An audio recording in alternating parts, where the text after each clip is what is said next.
All right. Hello, welcome, one person who is currently watching. Um, I am possibly having some members of my Discord channel server, rather, joining a Zoom call. So we'll see. We'll see if anyone pops in. But what I'm going to be doing until then, and even then, if that happens, is just talking a little bit about making digital seating charts, which is a very fun thing to do. Let me go ahead and get my act together here and close some windows. So this is the kind of thing that I am referring to is just graphical seating charts that represent in a really nice way the places that your students sit in your class. So I am going to show off some rehearsal and like large ensemble seating charts, and then I have some just more general music seating charts, and then I'm going to talk about how I create them and how I interact with them, which is sort of like a mostly Mac. I create them mostly on Mac and a little bit on iPad, and then I use and interact with them mostly on iPad, but a little bit on Mac. So what I thought I would do is just kind of like work through like why would you want to do that. So for me, my piece of paper at the front of class is an iPad. So I try to get as much of the paper that I would generally use in a traditional rehearsal to instead just be on the iPad instead. And so the way that I do that is I've created some seating charts, and these can be, I mean, you can really do like you can kind of bypass the creation part of this process by just simply like hand drawing a seating chart, which I know a lot of people like to do, and then scanning it onto your iPad. And then you can kind of bypass the whole first half of what I'm going to show here, which is the like tools for creating them. I use tools for creating seating charts because I just like them to look really nice. To me, a seating chart is something that has to give me like I have to be able to glance at it and then get the information that like is a student where they should be or what's going on with a particular student. I want to be able to like glance at that and as quickly as possible be able to get information from it. So I like to design them in a way that like there's less cognitive overhead so that I can really, really quickly read them and make connections between what's happening in my room and what's on the chart. So I design my seating charts in a program called OmniGraffle, which is a Mac and an iOS piece of software. I use it more dominantly on the Mac. You can see it's open here. I'll go ahead and make that full screen. In fact, I'll kind of show you it just a little bit of the interface and like why I like it. I think it's worth mentioning right from the start that it is a paid program and it's a little expensive. So you don't have to use something like this. Really, just any kind of graphics tool that can work with basic shapes and text, where you can group text and shapes together. The reason that I like this one in particular is actually because it has such a nice handling of grouping text and shapes, which is generally what I'm doing when I want to make a seating chart. Usually I have some sort of shapey thing, and then I have some sort of, like a name of a person, and I want those to be associated with one another and grouped. And OmniGraffle takes a little bit of the fiddly nature of creating the groups out of the process. You don't create a shape and then create a text block and then resize them to fit one another and then group them. You're never fiddling with that. OmniGraffle is an app for design, specifically for making graphics and charts. So the idea of having like a flow chart with different like shapes that sort of like connect to one another that have text in them is what it's all about. So it has really, really great tools for doing that feel like shapes and text are sort of units together. So it cuts a lot of the fiddly nature out of it. But you could, if you don't want to buy an app like this, you could easily just hand draw it and scan it into your computer. You could use Adobe Illustrator. If I didn't use OmniGraffle, I would probably use Photoshop or some kind of Photoshop competitor, just because that's what I'm most comfortable with. Or you could even use Pages or Keynote, some kind of tool that has really, really good control over the layout of things and shapes, and just has sort of like a design, like sort of a design bend to it. I've got someone in my Zoom call here. I'm going to let you in, and then can you hear me? You can't see this if you're tuning into the stream. I just opened Zoom and I'm waiting for a connection here.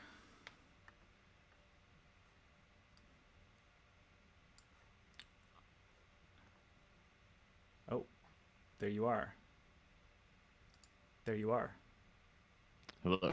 Hello. I just heard you saying some things that people should do on the stream with software. And I was thinking as you were describing OmniGraph that I would probably do this with Keynote.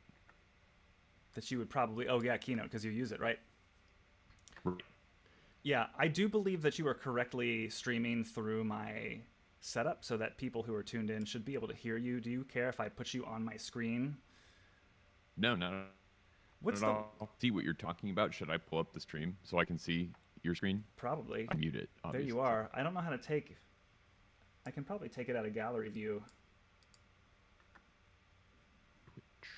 Or do I want immersive?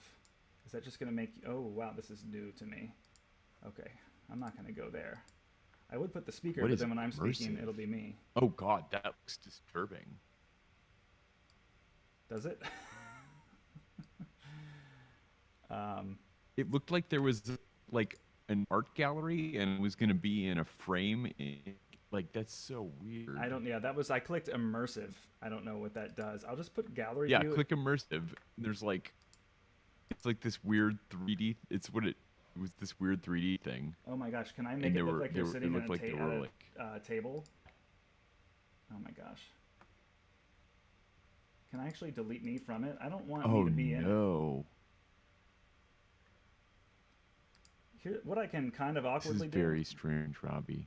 I can just kind of awkwardly kind of put you in the corner and me on my other monitor so that you're just kind of hanging out. Sure. You could, I don't... That's fine. Yeah. Are you streaming this on YouTube?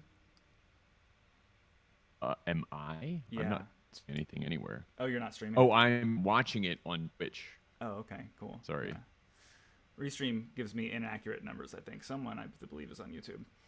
There must be some people, you and possibly others on Twitch, but it says 0 for Twitch. So I don't know. There's always YouTube friends. Right. Always a delay with these things. So yeah, I was just going to show off some OmniGraffle for making seating charts, and I was just explaining that you don't have to use an app as expensive as OmniGraffle, but I like OmniGraffle because the very nature of seating charts is that you have shapy things and you have names of people, and OmniGraffle being kind of a chart application is it's really good. It's like really it makes that part of it easy. Like the associating text with shapes is just really streamlined and nice. So that's kind of why it's been my preferred tool. I use it for other things too, or else probably I would not have bought it. Just to kind of... What is your color code system? Oh, that's a good question. Yeah, I will just want to say one more thing about paying for it. Of all the other apps I mentioned, my music team, so there are a few members of my team who have actually agree with me so much that this app is easy for making charts that they have actually bought it. So just for what it's worth, I'm not like a crazy lone person doing it. So dark gray clarinets. You're the lone person on the call. I've not been impressed with OmniGraffle or its usability. Yeah. So I like it. So for me, it's percussion is back here. These light gray ones are flutes. The purplish bluish one is an oboe, and the darker gray is clarinets. The reddish pinkish ones are trumpets. The trombones are in orange. The euphoniums are this bluish, darker purplish bluish color, and then the tuba is green. I don't know why I chose those colors. They were all contrasting, I think, and then easy to still read black text over. I didn't feel like messing with the text color, so yeah. So anyway, let me. No, that's a good system. Yeah, I like it. We all use it. And so did you just create your own shape for the like person, and then they're sharing a stand, obviously? Yeah. So let me show a shape here. So the shape tool. So if you've ever used Photoshop, you can see there's a little bit of some light kind of layering features that happen on the left sidebar here if you want. I've actually used this lately. I've created a second layer for my students' preferred names, or like if there's a way that helps me pronounce their name, I added a layer that, because it's the first week of school and everyone's wearing masks, I'm really struggling. Me too. with names. So I have I like told my students that in class this week. Like, I'm really sorry. It's week 3, and I still don't know more than like a third of your names because you're all wearing masks. And I can't, like, when they say something in class, I can't even see who's saying it because their face is covered. yeah, that's definitely the weirdest part for me as well. Is like not knowing where anything is coming from in the room. Yeah. So I've been telling them, I'm like, I tell them this every year, but I'm like, especially this year, I don't care if it's month 3. If I'm pronouncing it wrong, please correct me. Like, it's gotta, Yeah. it's not okay. If I, I don't want to be, I've seriously have had 8th graders before where it's like, I hear a friend call them something in the hallway that's like slightly different than how I pronounce their name. And I'm like, I have known you and taught you for 3 years. Why didn't you ever correct this? And they're like, I don't know, whatever. I'm like, no, please do. So I've got some pronunciations and some preferred names on like another layer. This is the first year I've ever done layers with any of them. So like I can like sort of like when I print it to go in the hallway, I can like turn off that layer first before sending it to print. But then when I save it to my iPad, which I'll show in a second, I can have that layer turned on. Helpful for this first week of school anyway. So yeah, here's a shape. So the shapes are by default they have text in them, and then right here. So what I like about this is if you're familiar with the iWork suite, I just think that the Omni Group who makes this app, they really it's really a complex app that does a lot, but the general design principle is like you've got some like left sidebar tools and you've got some right sidebar tools, and these right sidebar tools sort of adapt to whatever you have selected, and they largely are responsible for controlling the formatting and the style of certain things. So I kind of like that because that's the same experience I get when I'm using Pages or Numbers or Keynote. Okay. Let me go ahead and show this, David. I don't know if I lost you. Your picture is frozen. I can see you. Oh, okay. So yeah, where are my shapes? Here we go, rectangle. So these are some of the default options. You can get wacky if you want. Yeah, that's my frozenness is an OBS thing. Yeah, I have that issue too, for sure. I need to give up and just go direct to the camera. OmniGraffle specifically has this feature called Stencil Town, where users can create their own shapes and graphics that you can install, like right from the app. You can install them. I've used it every now and then. They have like. Oh, so like you can contribute your stencil to this like directory? Yeah, I'm gonna show off my new piano seating chart in a second. I probably should submit those. Those could probably be useful. I don't remember what I did, but I did get this shape of seat from, I like somehow changed the front end. I think I had like a rectangle shape and then changed the one end of it to be kind of more of an oval. It's in here. So I mean, like, as you can see here, these are all the formatting options for the text and the shape. So if I want to, I can change the color. I can give things a nice gradient if I want. Ooh. Little blur, pixelation. I can give it an outline. So I mean, you've got quite a few options. You can change the thickness of the line stroke. Give it a shadow if you want. So I mean, typical stuff that's like properties of, any kind of graphics tool. And then you can put an image in there if you want, and then. So what I like is I just double clicked in there, and by default, it's it can deal with text, which I like. So if this was going to be my chair, I can just have a little chair. And then I get my chart by just holding the Option key and just basically dragging that until I get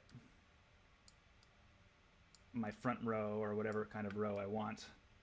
And if you have them slanted like I do, I hold the Control key and then click, and sort of you can have a lot of control. Actually, there's a great trackpad gesture on the Mac where the selected one, if you sort of do like a 2-finger twist, you can like twist it around.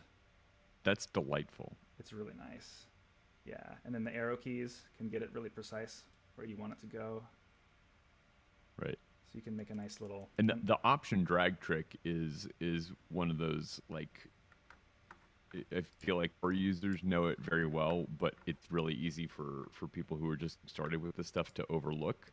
But it works everywhere. Like it works in Finder, it works in Keynote. Like if you hold down the Option key and click and drag, you get a copy, and you can place it really precisely where you want to go. I use it for Keynote stuff all the time, and it's great. And I can imagine for something like this, it would be a huge time saver. It's great. You can use it in GarageBand if you want. You can like it can almost Yes. be like a way of looping something, just holding the Option key and dragging. Totally. Yeah. So sometimes what happens is the names are difficult to read. There's what I really like is they even have this option to control the text position inside of the shape. So I can reorient the text upside down. Oh, nice. Yeah. If that's easier for me to read for any reason, Very I want nice. to read it like that. Now, the way you have this set up, these rectangles are all independent. So, like, if you changed the aspect ratio of one of them, it wouldn't affect any of the other ones, right? True, but I can drag and select a handful of them together. And Right, but they're not like linked in any meaningful way. no, in fact, you can see here that it's getting wonky. It's not interpreting the shape. the I same do way. like the way you're dragging it. The text is adapting. Like that's good. Yeah, that is good. Well, that comes from that nature of them sort of thinking about shapes as sort of like holders of text. I Right. can do what I do often is if I'm, let's see here, is this like yeah, here we go. So let's say that I need to add like a couple of extra saxophones to my row. I'll option drag and things get a little busy. So I might need to like select a handful of existing members of the ensemble and move them. And if I hold command and then do this, it's pretty easy to just kind of drag a bunch. And then by holding the command key, I can drag, I can sort of like, you know, align Right. a handful of them at the same time. And then I have nice little music stands that I've made. We have every 2 kids or every 1 kid, depending on how big your instrument is, you have a folder that your music is in the back of the room. And so this is how they remember their folders. This is just a way to remember how many chairs and stands are in each row. We have actually at the halfway point of our day, we have to switch our band room over into an orchestra rehearsal space. And that's got a totally different situation going on. Right. So in order to do that fast, we've got templates that we can refer to pretty quickly. Cool. Oh, so the empty chairs that you have, those are chairs that should still be there in this setup. Yeah. Yeah, the first 4 periods of the day is sort of a compromise between how many chairs I need in my third and fourth period class, and then how many the other director needs in her first and second period class. So like she's got this row is more full for her, so those are empty ones. for me. Okay. Okay.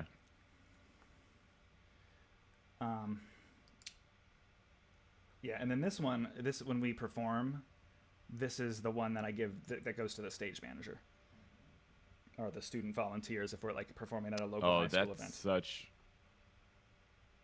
that's so useful. I'm sure they appreciate it. They probably never get anything nearly as detailed from anybody else they work with. Yeah, and it was like so easy to make, you know. I mean, these are just circles. I just drag them where they go. And you can do this in something as simple as Keynote or even probably PowerPoint. So, you know, anything. I mean, even for those, I know one thing that's popular amongst my teaching colleagues right now is Canva, which is like a web-based, you know, kind of a basic. It's a little bit Photoshop, a little bit Illustrator. It's just kind of like a graphics tool that runs in the web. And you could probably make something just as pretty, you know, for using their free tier. Mm-hmm. Sorry, I keep blocking your face here in the upper right corner of my... That's all right. I keep leaning over to play with my cat. So I didn't have too much to say other than that I did, in a recent seating chart, I did kind of like make some pretty pianos that I was gonna show off. So when I finish these charts, I export them as a PDF. And then I actually interact with them on the iPad most of the time. So on the iPad, I use an app called GoodNotes, which I know you are. You're actually for all That's the times. what I live in all day. I know for all the times we've talked about GoodNotes, you're about to see pretty much my like 90% of what GoodNotes is to me. This is, it's basically, here it is on Mac. So I don't really use it on Mac other than to reference the stuff that I do on the iPad version, but they sync over iCloud. Yeah, same so way. Once I save, let's just say I'm going to go ahead and save this. I'll save this chart as a PDF to my hard drive, and then I'll go ahead and pull it into GoodNotes. Sure, computer. All right, and then let's get the Finder up here.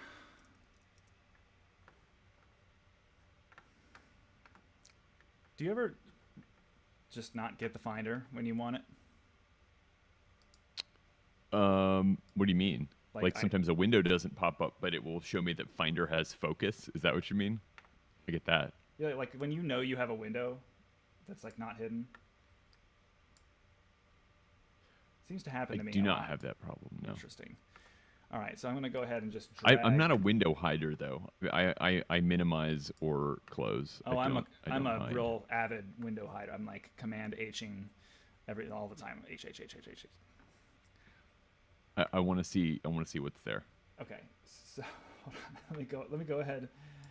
You'll probably get a demonstration of that in a moment. So if I go to in GoodNotes, I can like open this seating chart in tabs. So what I do is across the upper area here, I just have a tab for this is period 1, period 3, period 4, period 9, and this is obviously made up names. So what I do is I put it in here, and then as you can see, I can annotate it and scribble on it. So this basically syncs over to the iPad version, which then becomes something that I can meaningfully, in the same way that someone would use or an actual piece of paper seating chart. You mean to tell me that Wayne Gretzky does not play the euphonium in your band? I do mean to tell you that. Someone was, people always comment on the names. The names are like, one of the reasons why I don't do this kind of thing, show off certain parts of my work, is because I know that I'll have to recreate things that don't have my students' full first and last names back to back on them. So like, some of my when I decided to make this chart, I was like, I know this is going to be annoying, so it's like whatever names come to my brain first. I was just like really looking around the room, like it was like an I Love Lamp situation when I made that chart. I was like, I had there was like. I was like looking around the room, like Sonic the Hedgehog is one of them, because this is just like right on my desk, and I was like, of course. What are other names? You revert sometimes into childhood mode, like when I saw John Gruber in your clarinet section. I think John Gruber is in my clarinet section. Yeah, I think he'd be pleased to know that. So let me pull up. This is the iPad version, but now streaming to my Mac. So. This is what I see on the iPad. So with the pencil, I'm lying to you. This is actual real GoodNotes. Where's my AirDrop? Where's my Air server window? Here we go. Okay. The other thing you can do with PDFs in GoodNotes, this is what I often do on the Mac, is if you have a notebook open, you can drag a PDF into the thumbnail part of the notebook view and add a PDF to an existing notebook. So your notebooks that you're looking at have pretty much the same page every time, right? The same template. Right. But if you wanted to mix templates, you could do that really easily. And that's a big thing that I do with the Mac app, is to bring a PDF, just dragging it from Finder into a notebook, because that's way easier than doing it on the iPad. Yeah, so with AirDrop getting better, I do that a lot too. Yeah, that makes it so easy too. Right. And I usually handle that part on the Mac, because there's just a lot of like roster issues the first week of school, and I'm like, there's people in my band who I wasn't expecting, so like the seating chart gets revised like 3 or 4 times the first week. And so what I do is when I make a new version of it, and I just basically drag it right, you're just saying basically to drag it right into this little area right here, and it turns that into a new page of the document. Now, what I actually like about GoodNotes, one of the things, and why it's sort of like not so much.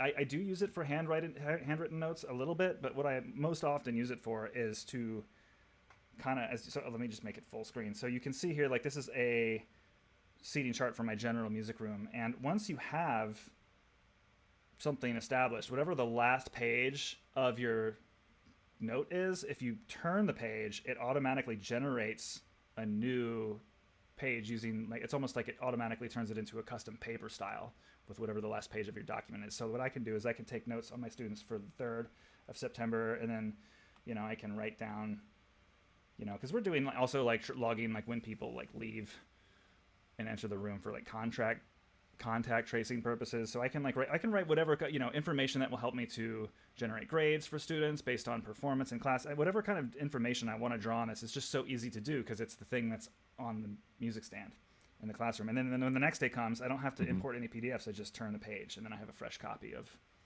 whatever yesterday's thing was. And are you airplaying this? Like, are they seeing the screen while you do that?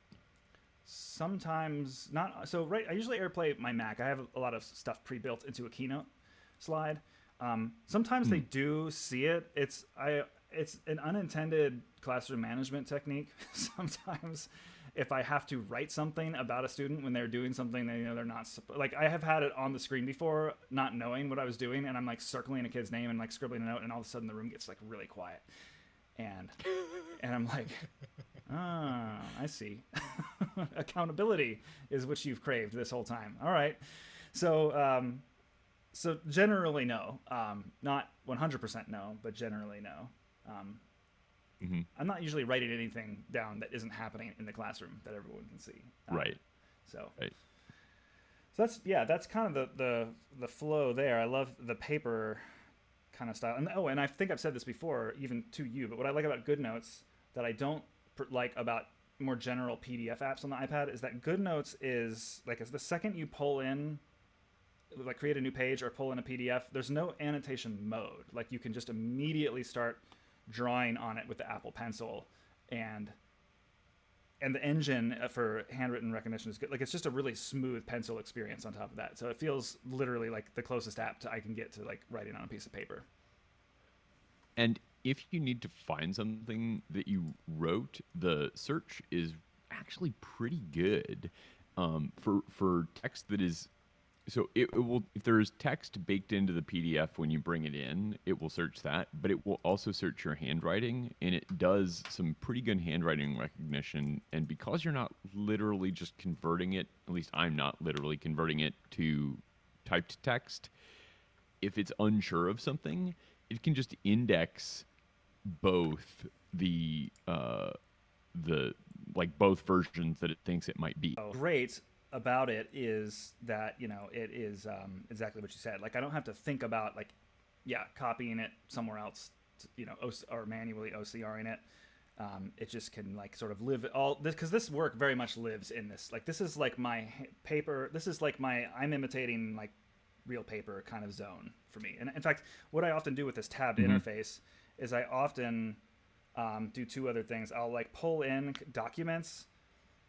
So like if I have to read them, like we're sending home a letter about an upcoming performance and I handed it out to them, but I'm also going to like read some of it to them, like I'll boot that into another tab of the interface. And then the other thing that I often do is, getting a call here. The other thing I do often is, and now we do the themes. Do you have this happen where like all of your devices ring at the same time? Everything freaks out when you get a phone call. When you get a call, everything freaks out all the time. Here's a better. Up all of your audio. Yeah, that probably ruined everything that's happening right now. I'll say this too, is like, I don't know, maybe you know this, but like I cannot for my life, even when presenting, figure out how to get iOS to not show banner notifications.